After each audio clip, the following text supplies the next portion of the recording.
नमस्ते and welcome to our channel 23.5। मेरा नाम सुनीता है और इस वीडियो में हम आपसे पूछने वाले हैं सवाल, आपको देने हैं जवाब। 10 सवाल होंगे और ये 10 सवाल हैं हमारी डेली यूज़ की लिस्ट जो तीसरी है, जिसमें हमने 10 नए शब्द सीखे हैं, उनके बारे में आपको जवाब देने के लिए तैयार हो जाना चाहिए। तो अपनी नोटबुक पेंसिल तैयार रखिए, सवालों के जवाब लिखते चले जाइए और सही जवाब पर टिक करते चले जाइए। चलिए शुरू करते हैं पहले सवाल से। ये रहा आपके सामने एक चित्र, आपको 2 शब्द दिखेंगे, एक सही एक गलत। फिर आपको समय दिया जाएगा, आपको समय पूरा होने से पहले सही जवाब अपनी नोटबुक में लिख लेना है और सही हो तो टिक कर लेना है। हमें उम्मीद है कि आपके सारे जवाब टिक कर सकेंगे आप। चलिए शुरू करते हैं। ये रहे 2 शब्द और समय शुरू हो गया है। समय समाप्त हो गया है। अ बैट बिल्कुल सही जवाब है, जिसे हम हिंदी में बल्ला कहते हैं। अगर आपने अ बैट लिखा है नोटबुक में तो आप भी उसे टिक कर लीजिए। चलिए आगे बढ़ें।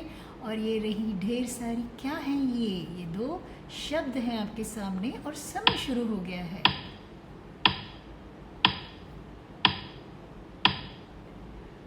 देखिए आपने कैच लिया है या नहीं। अगर आपने अ बॉल लिखा है, जिसे हम हिंदी में गेंद कहते हैं, तो बिल्कुल सही कैच कर लिया है, आप उसे टिक कर लीजिए। चलिए आगे बढ़ते हैं।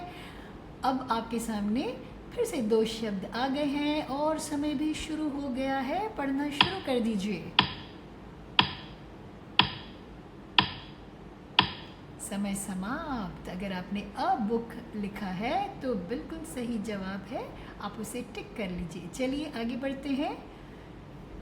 अब हमारा सवाल बदल रहा है। हमारे सामने चित्र आ गए हैं और कुछ मिसिंग लेटर्स होंगे। चलिए देखिए कौन सा लेटर इसमें मिसिंग है। एक लेटर मिसिंग है, आपको उसको लिखना है।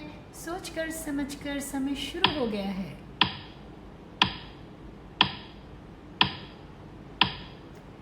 लाइट में आई था हमारा मिसिंग लेटर। तो बताएं, आपने लाइट, जिसे हिंदी में रोशनी कहते हैं, आई लिखा है या नहीं लिखा। उम्मीद करते हैं लिखा होगा, तो आप बिल्कुल सही लिखा है आपने। लाइट, अ लाइट नहीं, एन लाइट नहीं, सिर्फ लाइट। चलिए आगे बढ़ते हैं। आपके सामने एक चित्र है और एक मिसिंग लेटर है। कौन सा है मिसिंग लेटर, जल्दी से देखें, अंधेरा ना हो जाए।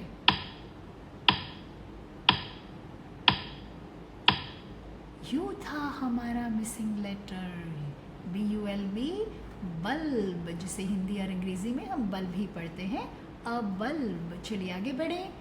एक और चित्र है और इस बार हमारे पास 2 मिसिंग लेटर हैं। सोचकर समझकर लिखिएगा, समय शुरू हो गया है।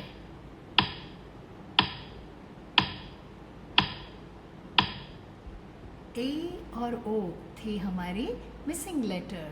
क्रेयॉन, जिससे हम रंग भरते हैं, अ क्रेयॉन। चलिए आगे बढ़ते हैं।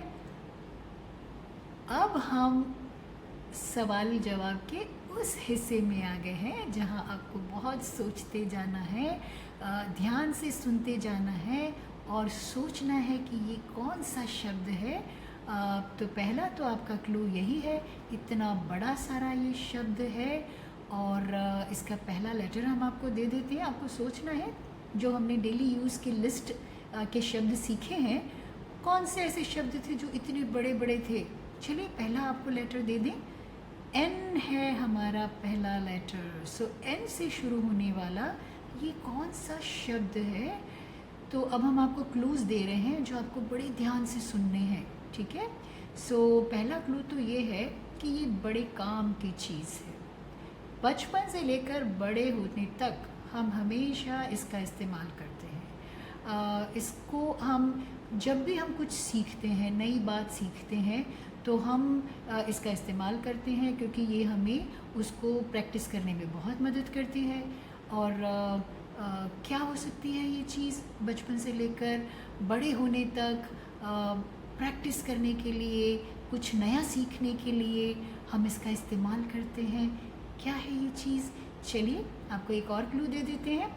अगर आप इतना सुनकर इसको आपको पता चल गया है और आपको इन लेटर्स का पूरा ऑर्डर पता है और आपने सही सही स्पेलिंग अगर लिख लिया है तो आप अभी से टिक कर दीजिए अपने आप को और फिर चेक करिएगा कि सही था या नहीं। सो दूसरा हमारा, हमने आपको एक क्लू दिया है, ई बी ओ ओ के, बुक तो हमें पता ही है। अगर आप बीच के 2 लेटर्स लिख लेते हैं तो भी बहुत अच्छी बात है।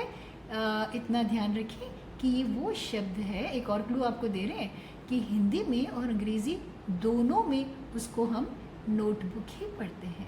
तो अब तो आप डाल दीजिए मिसिंग लेटर्स बीच में, NOTE, नोटबुक। नोटबुक जिसे हम पढ़ेंगे अ नोटबुक। चलिए आगे बढ़ते हैं। देखें अब कितने लेटर्स आ गए, अरे फिर से 8 लेटर्स, इतना बड़ा शब्द। तो जल्दी से हम आपको पहला लेटर बता देते हैं ताकि आप सोचना शुरू कर दें।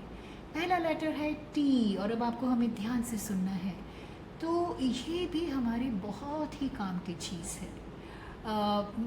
बचपन से लेकर बड़े होने तक आप जब तक चाहो इसका इस्तेमाल कर सकते हो और इससे तो हमें जो चाहें हम इससे हमें पता चल सकता है। जैसे आजकल हमारे फ़ोन में होता है ना, जो चाहो आप सर्च करो आपको पता चल जाता है। ठीक उसी तरह ये भी एक ऐसी चीज़ है जो हमें बहुत सारी जानकारी देती है।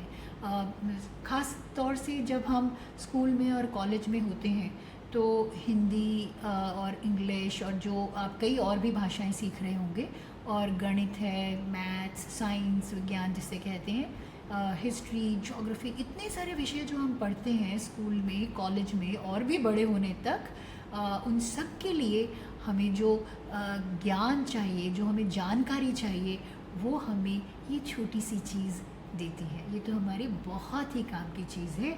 चलिए अगर आपने इसका स्पेलिंग लिख लिया है तो आपको अपने आप को शाबाशी देनी पड़ेगी। और अगर नहीं लिखा है तो आप दूसरे क्लू पर चेक कर लीजिए। हमने आपको एक और क्लू दे दिया है। अब आपको इतना तो पता चल ही गया है क्या हो सकता है ये। चलिए और हम आपकी मदद कर देते हैं। ये एक बुक तो है ही है, ये एक बुक है और हमारे किस काम आती है, हमारे पढ़ने के काम आती है। तो अगर आपने टेक्स्ट बुक लिखा है, जिसे हम हिंदी में तो किताब कहते हैं, इंग्लिश में टेक्स्ट बुक कहते हैं, सही स्पेलिंग लिखा है तो शाबाशी और टिक दोनों ले लीजिए। चलिए आगे बढ़े। ये रही हमारी टेक्स्ट बुक। अब हमारे पास आ गए हैं 4 लेटर्स। 4 लेटर्स का पहला लेटर है एल। एल से क्या हो सकता है? एल से ध्यान से सुनिएगा, ये भी एक चीज़ है और बहुत ही काम की चीज़ है। ये कई तरह की हो सकती है, गोल हो सकती है, लंबी हो सकती है, और इसका काम है कि जब सूरज आराम कर रहा हो, सूरज जो दिन में आसमान में आता है और हमें रोशनी देता है, जब वो आराम करता है तब ये हमें सूरज की रोशनी जैसा काम देती है। क्या है ये चीज़, ज़रा सोचिए। आपको एक और लेटर दे देते हैं, मगर आप इतना समझकर अगर आपने कर लिया है तो बिल्कुल सही जवाब है आपका। चलिए और एक लेटर दे दें आपको। ये लेटर है पी। और अब हमारे सामने 2 मिसिंग लेटर्स हैं, इतने सारे क्लूज़ हैं। और एक और क्लू आपको हम ये बता दें कि हिंदी में और इंग्लिश में इसको एक सा पढ़ा जाता है, LAMP, लैम्प, हिंदी में भी और इंग्लिश में भी। सो अगर आपने लिखा है लैम्प और इसी तरह से इसी ऑर्डर में, तो बिल्कुल सही लिखा है आपने। चलिए एक और शब्द देखें, लैम्प, और इसे हम पढ़ते हैं अ लैम्प। अब हमारे पास आ गए हैं 6 लेटर्स। पहला लेटर है पी। कौन सी चीज़ है जो पी से शुरू होती है और जिसमें 6 लेटर्स हैं? ये जो चीज़ है ये भी बहुत बहुत काम की चीज़ है। रोज़ हम इसका कुछ ना कुछ इस्तेमाल अक्सर करते हैं, चाहे हम छोटे हों, चाहे हम बड़े हों, चाहे हम स्कूल में पढ़ने वाले बच्चे हैं, कॉलेज में पढ़ने वाले बच्चे हैं, आर्टिस्ट हैं, ड्राइंग करते हैं, पेंटिंग करते हैं, इवन कारपेंटर्स, बहुत सारे लोग इसका इस्तेमाल करते हैं। इसकी ख़ास बात पता है क्या है कि ये धीरे धीरे धीरे जितना इस्तेमाल करो छोटी होती चली जाती है। और इसके छोटे होने का रहस्य है कि इसका एक साथी है, और उसका साथी इसको एकदम नुकीला रखता है, पॉइंटेड रखता है, और वो ना हो तो हम इसका इस्तेमाल नहीं कर सकते। उसका साथी होगा, उसे पॉइंटेड बनाए रखेगा, तभी हम इसका इस्तेमाल कर सकते हैं। और लिखने में, चित्र बनाने में, ड्राइंग करने में, सब चीज़ में हम इसका इस्तेमाल करते हैं। कौन सी है ये चीज़? अगर आपने पूरा स्पेलिंग लिख लिया है, 6 लेटर्स लिख लिए हैं, तो आप अपने आप को शाबाशी और टिक दोनों दे सकते हैं। तब तक हम आपको एक और क्लू दे देते हैं। इसका आखिरी लेटर है L, और अब आप बाकी के लेटर्स देखिए, और आपको ये भी बता दें, इतना देखकर अगर आपको समझ में आ गया है कि इसे हिंदी में और इंग्लिश में दोनों में क्या कहते हैं। Pencil, PENCIL, pencil. और ये रही आपकी स्क्रीन पर एक छोटी सी पेंसिल, जो शायद बहुत ज़्यादा इस्तेमाल हुई है और अब छोटी सी रह गई है। इंग्लिश में हम इसे कहते हैं पेंसिल। तो अगर आपने ये सारे 10 शब्द सभी सही लिखे हैं, सही टिक किए हैं, तो आप बहुत अच्छी तरह से इंग्लिश की प्रैक्टिस कर रहे हो, उन्हें लिखना सीख रहे हो, उनको बोलना सीख रहे हो। और अगर कुछ शब्द आपको नहीं आए हैं तो आपको थोड़ी मेहनत करनी है, थोड़ी लगातार प्रैक्टिस करनी है। जब भी आप अपने आसपास इन चीज़ों को देखो तो आप इनको अपनी भाषा के साथ साथ इंग्लिश में भी पहचानो, उनको बोलो, कोशिश करो। कहीं लिखा हुआ कुछ दिखे तो उसे पढ़ने की कोशिश करो, क्योंकि ये सबसे सरल तरीके हैं किसी भी भाषा को सीखने के। तो चलिए और नए शब्द सीखने के लिए तैयार हो जाएं। थैंक यू और शुक्रिया।